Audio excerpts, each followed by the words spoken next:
Friends, कैसे हो आप लोग। आई होप आप सब भी बहुत ही अच्छे से होंगे।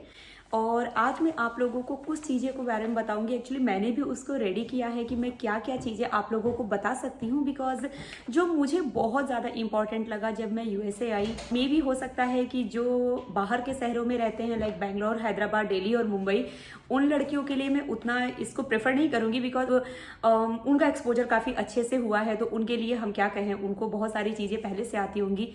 बट जो लड़कियां मेरे जैसी हैं लाइक बनारस और गाजीपुर एंड मेरे साइड से आ रही हैं, छोटे शहरों से आ रही हैं, आई टोटली अंडरस्टैंड कि उनके साथ भी सेम प्रॉब्लम हो सकती है जो मेरे साथ हुई है। तो अगर वो मेरा ये वीडियो देखेंगी तो शायद पहले से वो कुछ सीखने की कोशिश करें, या उनको यहाँ आने के बाद जो मैंने फील किया वो फील वो बिल्कुल ना करें। क्योंकि एम्बैरेसिंग नहीं होता है सिचुएशन, सिर्फ अपने मन के अंदर हमेशा सोचते हैं कि कुछ बुरा हो रहा है मेरे साथ, समथिंग लाइक दैट, बट कुछ भी ऐसा नहीं है। इतने साल के बाद मैं समझ पाई, तो मैं कोशिश कर रही हूँ कि इस वीडियो के जरिए आप लोग पहले दिन से ही ये समझ जाओ कि सिचुएशन कभी भी एम्बैरेसिंग नहीं होता है। अगर आपका हस्बैंड सपोर्टिंग है तो आप बहुत ही अच्छे से यहाँ डील कर सकते हो, और लोग भी यहाँ बहुत ही अच्छे होते हैं। तो बस उन्हीं कुछ चीज़ों के बारे में 7 से 8 चीज़ें हैं जो मैं आपको आज बताने जा रही हूँ कि क्या चीज़ें हम अपने मन में सोचते हैं और क्या चीज़ें यहाँ होती हैं, और क्या सीखना बहुत ज़्यादा ज़रूरी है। यहाँ मैंने क्या सीखा है, तो चलिए स्टार्ट करते हैं पहली चीज़ से, ड्राइविंग, जो कि बहुत ज़्यादा इंपॉर्टेंट स्किल है यहाँ पर। आई नो कि बहुत सारे लोगों को ऑलरेडी आता है, और अगर नहीं भी आता है तो इतनी भारी चीज़ नहीं है, तोप चीज़ नहीं है जिसको कोई सीख न सके। बहुत ही ईजिली सीखा जा सकता है, और एक दो बार यार फेल भी हो गया तो कोई फर्क नहीं पड़ता। वैसे मैं बहुत तोपची थी। एक बार में सारा पास कर लिया, रिटर्न वाला भी और ड्राइविंग टेस्ट भी। जबकि मैंने पहले कभी भी, मतलब इवन मेरे को याद भी नहीं कि मैं कभी साइकिल चलाई। तो आप समझ सकते हो कोई भी सीख सकता है, बिल्कुल भारी चीज़ नहीं है। और मुझे ड्राइविंग सिखाने के पीछे सबसे बड़ा श्रेय जाता है मेरी एक फ्रेंड है जो कि बहुत ही नाइस है। उनके हस्बैंड मेरे को सिखाए, मुझे बहुत ही अच्छे से लाइक सिखाए। माइक्रोसॉफ्ट का कैंपस है, मेन रोड पे तो नहीं सीख सकते, सीधी बात है। तो जब मैंने रिटन टेस्ट पास कर लिया तो वही मेरे को पूरा ड्राइविंग बहुत ही अच्छे से सिखाए। हस्बैंड के साथ कभी नहीं सीखना चाहिए, मैं हर किसी को कहती हूँ, चाहे हस्बैंड कितना भी अच्छा ड्राइवर क्यों ना हो, उसके साथ मत सीखो, झगड़े के अलावा कुछ नहीं होता है। तो कोशिश करो कि या तो ड्राइविंग क्लास कर लो, जो कि वो भी अच्छा है, बट कितने क्लासेस आप करोगे, कितने पैसे दोगे। तो अगर कोई आपका साथ का ऐसा बंदा मिल जाए, आपका फ्रेंड मिल जाए जो आपको सिखाने के लिए अपना जान हथेली पर लेकर के तैयार हो, उसके साथ आप सीख लो। तो पार्किंग लॉट में सीखना सबसे आसान होता है, और मैंने वही सीखा था माइक्रोसॉफ्ट के कैंपस के अंदर। तो पहला स्किल तो ये है ड्राइविंग, जो आपको सर्वाइवल स्किल है यहाँ पर। क्योंकि यहाँ पे ट्रांसपोर्ट की सुविधा बिल्कुल भी अच्छी नहीं। इवन अगर मम्मा पापा आते हैं यहाँ पे, और वो बेचारे यहाँ पर इसीलिए बुरे फंस जाते हैं बिकॉज वो खुद से कुछ नहीं कर सकते, ना रिक्शा बुला सकते हैं, ना टेम्पो बुला सकते हैं, लाइक न ही उबर और टैक्सी बुलाना यहाँ इतना आसान होता है, बहुत ही मुश्किल होता है, और बहुत ही ज्यादा कॉस्टली भी होता है यार। यहाँ से लाइक 15 मिनट की दूरी पे जाने के लिए भी वो लोग $35 और $40 मांगते हैं। और जैसे कुकिंग यहाँ पे सर्वाइवल स्किल है, वैसे ही यहाँ पर ड्राइविंग भी बहुत ज्यादा जरूरी है। तो पहली चीज तो ये है जो मैंने यहाँ सीखी, और आप सब भी इजिली सीख सकते हो। तो डोंट वरी, जस्ट आओ, एक टेस्ट दो, और उसके बाद वो जो आप लाइसेंस आपको मिलेगा वो पूरे 1 साल तक चलता है। तो उसके बेस पर आप कोई क्लासेस कर सकते हो, अपने फ्रेंड्स के साथ सीख सकते हो, बॉयफ्रेंड है तो उसके साथ सीखते हो, पति के साथ मत सीखना। एंड सेकेंड नंबर अब आता है how to place order in restaurant. I know बहुत ही आसान है सुनने में कि इसमें क्या है यार, आएगा सामने और बोल देंगे। तो रेस्टोरेंट में ऑर्डर प्लेस करने से मेरा मतलब ये नहीं था कि आप कैसे प्लेस करोगे। मेरे कहने का मतलब था कि कुछ चीज़ें जो हमारे साथ, जैसे मेन्यू आता है, आप हमारे सामने वो मेन्यू को ले आओ। उसके बाद वो एक तो टेबल पे कहीं पानी नहीं रखा होता है, कहीं भी नो वाटर। उसके बाद अगर आपको पानी मांगने से पहले सबसे पहले यही पूछेंगे कि कौन सा वाइन आपको चाहिए पीने के लिए। वो कभी ये नहीं पूछते हैं, जैसा मेरा एक्सपीरियंस रहा है, कि पानी चाहिए या नहीं चाहिए, वाइन ले आए क्या, ये वाला होता है। तो आपको बताना पड़ेगा कि नहीं भाई, मुझे वाइन नहीं पीना है, मुझे पानी चाहिए। और जस उसमें भी इंपॉर्टेंट चीज होता है कि वो पानी कैसे ले आते हैं। एक तो इतना बड़ा जग के जैसा, जो हमारे यहाँ जग होता है उतना बड़ा इनका ग्लास होता है। साइज, पोर्शन साइज इनका किसी भी चीज का बहुत बड़ा होता है। दूसरी बात, चलो पानी का ग्लास बड़ा है तो कोई फर्क नहीं पड़ता, उसके अंदर वो लोग एकदम ठंडा पानी ले आते हैं, ऊपर से पानी इतना होता है और पूरा ग्लास आइस से भरा होता है। तो जब वो मेरे सामने लेकर आए, मुझे लगा ये क्या लेकर के आए हैं यार, ठंडे, सोचो मतलब माइनस टेम्परेचर में अगर आपके सामने कोई आइस वाला पानी लेकर आए, जो कि हमारे यहाँ लोग पानी गर्म करके पीने के शौकीन होते हैं, उस इंसान को अगर कोई दे दे ठंडा पानी ऊपर से आइस डालकर, उसके लिए तो परेशानी ही है। तो देन ये बोलना पड़ता है कि प्लीज उसमें आइस मत डालो। तो मैंने स्टार्टिंग में शुरू किया ऐसे विदाउट आइस, उनको समझ में ही नहीं आता था। मैं चाहे जितनी बार भी जितने रेस्टोरेंट में बोलती थी, रिशु बहुत बार साथ में नहीं होता था, तो मैं बोलती थी विदाउट आइस, फिर वो आइस भर के ले आते थे। मेरे को लगा यार विदाउट का मतलब हाँ होता है क्या, कि हाँ यस आई वांट आइस। तो बाद में मुझे पता चला, रिशु ने बताया कि अर्चना विदाउट आइस ना बोला करो, नो आइस। अगर तुम नो आइस बोलोगी तो उन्हें समझ में आएगा कि अच्छा आइस इसको नहीं चाहिए। सिंपल पानी तो वो वैसे भी नहीं लाएंगे, चाहे आप उनके पैर पकड़ लो, उनको ठंडा ही पानी लेके बट ठंडा ही पानी लेकर के आएंगे, तुम पियो या चली जाओ। लेकिन एटलीस्ट नो आइस कहने से वो आइस नहीं डालेंगे, फिर सिर्फ पानी लेकर के आएंगे। The third thing, what is $25? $25 हर चीज की एक प्यारी सी स्टोरी है मेरे पास। तो $25 यार, मैं आपको कैसे बताऊं, थोड़ा तो एम्बैरेसिंग है मेरे लिए, आप लोगों को भी बताना। आप लोगों को लगेगा कि 9-10 साल से रह रही है, इतना भी इसको समझ में नहीं आया, बट क्या शर्माना है ना, जो साथ में हुआ मैं आप लोगों को बताती हूँ। हंस लेना, थोड़ा सा क्या फर्क पड़ता है ना। हंसना तो सेहत के लिए अच्छा ही होता है। तो मैं अभी 1 साल पहले ही सीखी हूँ कि $25 क्या होता है। तो मैं सैन डिएगो गई थी, कोविड स्टार्ट होने से जस्ट 1 या 1.5 महीने पहले की बात है। सैन डिएगो हम लोग अपना एक ट्रिप प्लान किए थे। तो जिस होटल में हम लोग रुके थे, उस टाइम होटल में रुके थे हम लोग बीच के पास, बहुत ही सुंदर जगह था। तो उस होटल में एक्चुअली सारी फैसिलिटीज अवेलेबल थी, लेकिन हमारे पास डिटर्जेंट नहीं था और हमें कपड़े साफ करने थे। हम लोग 3-4 दिन का ट्रिप प्लान किए थे, तो कपड़े तो गंदे हो ही जाएंगे, तो हमें लगा कि चलो लॉन्ड्री कर लेते हैं एक टाइम पर। तो हम लोग गए नीचे, लाइक वहां पर रिसेप्शन के पास उनसे कहने के लिए कि मेरे को डिटर्जेंट चाहिए। तो वो बोली कि ठीक है मिल जाएगा $25। मेरा ना वो दिमाग जो है यहाँ से यहाँ चला गया, $25, पागल हो गई है क्या। मैं ग्रोसरी शॉपिंग करती हूँ, मैं जब नॉर्मल शॉपिंग करती हूँ तो $7-8 $5 का डिटर्जेंट मिलता है। तो चलो ठीक है, फिर कैसे भी करके मैं सोची, फिर मैं वहां पर अब तुरंत ही, ये पहला प्रोसेस था दिमाग में कि पागल हो गई क्या, इतना महंगा है। दूसरा क्या था, यार ये तो $25 का देगी, बहुत बड़ा सा कैन दे देगी, फ्लाइट में उसको वापस लेकर के कैसे जाएंगे, लिक्विड तो अलाउड नहीं होता है, छोटा सा देती तो आ भी जाता। तीसरा क्या आया, अभी मैं ये सारे प्रोसेस, मेरे सारे थॉट्स मेरे दिमाग में चल ही रहे थे। सडन वो अपना रोल खोली, इतना छोटा सा एक पैकेट निकाली और पैकेट निकाल करके वो तानिया को बोली कि ठीक है ले लो और हमें पैसे दो। उसके बाद तो मेरा मन किया कि हिंदी में इसको गिन गिन के गालियां दो। मेरे को क्या लगा था, मतलब मेरी टोटल बेवकूफी, मुझे लगा एक तो ये $25 ले रही है, ऊपर से क्या इतना छोटा सा पैकेट दे रही है, ये तो नाइंसाफी हो गई ना सीधे सीधे। तो हम तानिया दीदी से बोले, तानिया दीदी एकदम इसको पैसे मत दीजिएगा, बिल्कुल भी ये अच्छी औरत नहीं है, चलिए हम लोग बाहर चलते हैं और शॉप से खरीद कर लेकर के आते हैं, $5-6 में मिल जाएगा। तानिया एकदम चौंक गई, वो बोली, मतलब मेरे को देखिए, बोली ये क्या हो गया है भाभी, आपको $5-6 देंगी और $25 देने में आपको प्रॉब्लम हो रही है। हम क्या, हाँ $5-6 और $25 में फर्क नहीं है। अचानक तब वो मेरे को समझाएं, भाभी $25 का मतलब होता है $1.25। $1.25 और मेरे दिमाग में चल रहा था $25। It was so funny, so embarrassing for me. ये तो बहुत ही अच्छा हुआ यार कि वो गोरी बंदी थी, मेरे को समझ नहीं पाई कि ये क्यों इतनी पागल हो रही है, इतनी क्यों हंस रही है, इतनी क्यों चौंक रही है। तो मेरी बेइज्जती उसके सामने नहीं हुई, हाँ आप सबके सामने हो सकती है, एनीवे कोई नहीं, हंस लेना। तो $25 का मतलब होता है $1.25, ₹1.25। और चौथा नंबर आता है डिफरेंट काइंड ऑफ कॉफीज।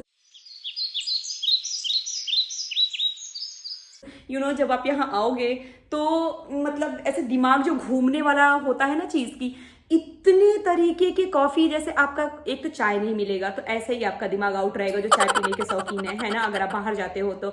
ऊपर से अगर आप कॉफी शॉप में जाओगे तो यहाँ पर जब मैं गई थी, ये मेरा एक्सपीरियंस है कि मैंने दुनिया भर की चीज़ें, इतनी सारी कॉफ़ी, वो तो अच्छा है मेरा हस्बैंड इतना सपोर्टिंग है, वो पीछे खड़ा था, मैं पढ़ रही थी यार ये क्या है, अमेरिकानो, लाटे, कैपेचिनो, फिर क्या था, मैकियाटो या कुछ ऐसा ही नाम था, मैकियाटो। मुझे लगा इसमें से एक भी अगर मुझे बताना हुआ, मुझे पीने का मन कर रहा है तो मैं मतलब क्या ही बोलूं। तो ऋषु ने मुझे बताया कि तुम बस एक ही लेना, चाहे जहां भी जाना तुम एक बोलना कि मुझे कैरेमल लाटे चाहिए। तो मुझे समझ में आया कि अच्छा ठीक है, और मैं आज तक 8.5-9 साल बाद तक मैं सेम ही कॉफी लेती हूँ, कैरेमल लाटे, और वही मुझे पसंद आता है। तो इतने सारे तरीके की कॉफी होती है, आप भी अगर लेना, अगर चाय पीने के शौकीन हो तो कैरेमल लाटे ही आपको अच्छी लगेगी। अदरवाइज अगर कॉफी पीने के शौकीन हो तो कोई भी ले सकते हो। मैं चाय पीने की शौकीन हूँ तो थोड़ा सा सिमिलर होता है ये वाला, थोड़ा सा दूध का फ्लेवर होता है लाइक। तो याद रखना कैरेमल लाटे अगर आ रहे हो इस समय, यही वाला कॉफी ट्राई करना यार बहुत अच्छी होती है। फिर आता है 5वां number, how to greet people in USA. तो मैं एक छोटी सी स्टोरी इसके लिए भी बताती हूँ कि जब मैं स्टार्टिंग में आई थी यहाँ पर थी और अकेले ही थी, जैसा मैं आप लोग को पहले भी बताई हूँ कि मैं अकेली थी वहाँ पर, मेरे भी फ्रेंड्स नहीं थे बिल्कुल भी, तो काफ़ी लोनली, रोना वोना, इमोशन से भरा हुआ ही रहता था। बट जब भी मैं पैटियो में निकलती थी, खिड़की ओपन करती थी, तो मुझे ऐसा लगता था कि ऋषु यहाँ का बहुत बड़ा आदमी है, या तो मैं बहुत पॉपुलर हूँ। यस, इसलिए हर कोई की रोड पर आता जाता अगर जो भी बंदा, लाइक तो यहाँ पर अमेरिकन से मैं उनकी बात कह रही हूँ कि वो जब भी ऊपर ऐसे देखते थे कि कोई बंदा खड़ा है या मैं ऐसे नीचे सीढ़ी के पास उतरी हुई हूँ तो सारे hi how are you, hi how are you. आप कभी देखो हो इंडिया में कि जिन बंदे को कोई नहीं जानता है उसको कोई हेलो बोले, नमस्ते बोले, प्रणाम बोले, या फिर कैसे हो ऐसा पूछे। हम लोग कभी ऐसा नहीं किए, मतलब मैं तो कभी नहीं ही की हूँ, आई थिंक आप लोग भी नहीं किए होंगे कि जिस बंदे को नहीं जानते हैं उस बंदे के साथ आप लोग इतने फ्रेंडली हो जाएं। तो बिल्कुल ही अनजाना फेस, और सारे लोग सेम तरीके से बिहेव करते थे। मेरे को लगता था बहुत बड़ा आदमी है ऋषु वो बस इतना कहते हैं hi hello how are you. अगर आप आंसर देना भी चाहते हो, जैसे आप बोलना चाहते हो कि यस आई एम फाइन, तो वो आपका आंसर नहीं सुनेंगे, अब तुम रहो ठीक, मैं जा रहा हूं, मैं क्वेश्चन पूछ लिया लेकिन यहाँ के लोग किसी भी कंट्री के लोगों को बहुत ही अच्छे से ग्रीट करते हैं, ये तो मैंने देख लिया है। बहुत ही अच्छा लगेगा आपको आने के बाद। इस मामले में आपको बहुत ही ज्यादा अनजाना फील नहीं होगा। ये नहीं लगेगा कि अरे आपको लोग अजूबे के जैसे ऐसे देख रहे हैं, घूर करके देख रहे हैं, ऐसा कुछ भी नहीं है। लोग बहुत ही प्यार से देखेंगे आपको, बहुत ही प्यार से हेलो बोलेंगे। आप आंसर दो या ना दो, फिर चले भी जाएंगे 6वां नंबर आता है मेरा, rest room facilities in USA. लेकिन बनारस, गाजीपुर, मऊ और कानपुर, लखनऊ, इन सारी जगहों पर इतनी फैसिलिटीज तो मैंने नहीं देखी है। और लाइक इतने नीट एंड क्लीन होते हैं यार, आपको मतलब मेरा घर, मेरा किचन, मेरा लिविंग एरिया भी शायद इतना साफ नहीं है और इतनी खुशबू वाला नहीं है जितना इनका रेस्ट रूम होता है। लाइक मतलब आपको फील ही नहीं आएगा कि आप रेस्ट रूम में हो या अपने रूम में हो। एक वो अगर लाइक जिस पर आप निपटते हो वो पोर्शन हटा दिया जाए तो आपको रूम वाला ही फील आएगा उसके अंदर। तो उसके अंदर इतने सारे तरीके के, लाइक यार यहाँ टच कर दो तो यहाँ से पानी निकलेगा, कभी बिना टच किए ही निकलेगा, सेंसर वाइज होता है। तो मतलब मेरे साथ तो बड़ी सारी प्रॉब्लम्स हो गई, उसको अब मैं वीडियो में कैसे खुल करके बताऊं, आप लोगों को नहीं बता सकती हूँ, तो बहुत ज्यादा एम्बैरेसिंग हो जाएगा, आप लोग समझ सकते हो। लेकिन मैं सच कहती हूँ बहुत ही अजीब था। रोज हो गई उसके बाद तो फिर भी चलो लोग मेरी, मतलब कि बच्चा होने के बाद यहाँ बड़ा इजी रहता है, कोई भी या प्रेग्नेंट भी हो तो उस टाइम तो लोग आपको गोद में और हथेली पर उठा के लेके चलेंगे, इतना ज्यादा आपको सम्मान और मान मिलेगा। लेकिन जब नहीं होने वाला था तब भी तो एक टाइम वो भी था जब नहीं होने वाला था, उस टाइम तो मुझे बिल्कुल ही उल्लू समझ में आता था। खुद को लगता था अरे यार रेस्ट रूम तो है, घुस गए, यूज कैसे करें एम्बैरेसिंग भी था, फनी भी था। अब तो बहुत ही सोच करके फनी लगता है, लेकिन उस टाइम सच में सिचुएशन खराब हो जाती थी, क्योंकि लेडीज में अब ऋषु को तो नहीं बुला सकती थी ना, ऋषु बताओ कैसे यूज करें। कोई बटन का साइन नहीं बना होता था, कभी आगे प्रेस करना है, कभी पीछे करना है, कभी छोटा सा बटन दिया हुआ है, कभी वो भी नहीं प्रेस करना है। बाप रे, मतलब मेरे लिए मुश्किल था, ओ माय गॉड बहुत डिफिकल्ट था। बट एनीवे ये चीजें होती हैं यहाँ। बट फैसिलिटीज तो इतनी अच्छी हैं रेस्टोरेंट के मामले में कि आपको कहीं भी किधर भी, स्पेशली लेडीज के लिए, जो कि इंडिया में बहुत बड़ी प्रॉब्लम है ये, बहुत ही ज्यादा, चाहे कितना भी बड़ा शहर हो छोटा शहर हो, इस मामले में तो मैं एक्सेप्ट करती हूँ कि रेस्टोरेंट फैसिलिटीज वहां इतनी अच्छी तो नहीं ही है। नंबर 8, तो ये बहुत बड़ी बात है मेरे जैसे इंसान के लिए। मैं इतना मतलब इन लोगों के लिए थैंकफुल हूँ, यहाँ के लोगों के लिए, जो मुझे कभी भी इस बात के लिए एम्बैरेसिंग लगने ही नहीं दिए। मैं कभी एम्बैरेस नहीं हुई यार। मुझे अपने मन में एम्बैरेस हमेशा लगता था। मैं हमेशा खुद को मतलब इंफीरियरिटी कॉम्प्लेक्स अपने अंदर कि मुझे ये नहीं आता है, मुझे वो भी नहीं आता है, मुझे कुछ नहीं आता है, मैं कैसे यहाँ सर्वाइव करूंगी, वापस चलो, इन सारी चीजों की वजह से ना कुछ अच्छा नहीं लगता। मैं सच कह रही हूँ, मैं अपना एक्सपीरियंस बता रही हूँ। तो अगर कोई भी लड़की अगर यहाँ आने वाली हो मेरे साइड से, जिसको कि लैंग्वेज की परेशानी है, इंग्लिश की परेशानी है, तो प्लीज परेशान ना हो, क्योंकि यहाँ आपको रहना बहुत आसान हो जाएगा। बस एक सपोर्टिंग हस्बैंड चाहिए और आपको अपने अंदर थोड़ी सी हिम्मत चाहिए। तो जो भी आपको लैंग्वेज आ रहा हो, लाइक आपको मराठी आता हो, आपको कन्नड़ आता हो, आपको हिंदी आता हो, आपको भोजपुरी आता हो, कोई फर्क नहीं पड़ता। कुछ दिन रहते रहते इंसान सब कुछ सीख ही जाता है। स्टिल मैं सीख रही हूँ, बट मैं सच कह रही हूँ, आपको कभी ये फील नहीं होगा। इवन यहाँ जहाँ अभी मैं देखती हूँ, अब की सिचुएशन में बता रही हूँ कि रोज को जब हिंदी वो बोलती है तो उसकी टीचर्स बहुत खुश होती हैं। उनको बिल्कुल समझ में नहीं आता है कि रोज क्या बोल रही है, but they always ask to me कि रोज किस अपने नेटिव लैंग्वेज में बात कर रही है क्या, रोज अपने मदर टंग में बात कर रही है क्या, हिंदी है क्या। तो मैं अगर बताती हूँ कि हाँ ये हिंदी है, तो मतलब वो लोग बहुत खुश होते हैं कि तुम्हारी बेटी यहाँ रह के भी अगर हिंदी में बातें करती है, इससे बड़ी खुशी की बात नहीं होगी। अपना लैंग्वेज जरूर सिखाओ, ताकि उनके लिए मतलब आप अपनी चीजों को छोड़ते जाओ। अंग्रेजी तो यार आजकल इंडिया में ऐसा हाल हो गया है कि हम यहाँ से जब जाते हैं तो एनआरआई समझ करके वहां के रिक्शे वाले, ऑटो वाले, लिफ्ट वाले, उबर वाले, होटल वाले, मतलब जिसको जितनी अंग्रेजी आ सकती है एकदम बक डालता है। मेरा जितना एक्सपीरियंस है यहाँ के लोगों से बातें करके, जो इंडियंस यहाँ रहते हैं, कि उनको बहुत मन करता है कि जब वो यहाँ से जाएं सिर्फ और सिर्फ अपनी भाषा में बातें करें। नहीं पसंद है कि आप उनसे इंग्लिश में बातें करें यहाँ से जाने के बाद भी, नहीं, वो तो यहाँ करते ही हैं यार। यही तो चाहिए हम लोगों को। हम लोगों को अपने लोग चाहिए जिनसे हम खुल करके अपने बारे में बातें कर सके, अपने तरीके से बातें कर सके। अभी देखो मैं वीडियो पर आप लोगों से बातें कर रही हूँ, मुझे इतना ज्यादा अच्छा लग रहा है। मुझे ऐसा लगता है यार सीखना नहीं है यहाँ, मेरे दिल में जो है मुझे वही बोलना है, और मेरे दिल में जो है मैं वही बोल भी रही हूँ। कुछ भी फेक नहीं है इसके अंदर।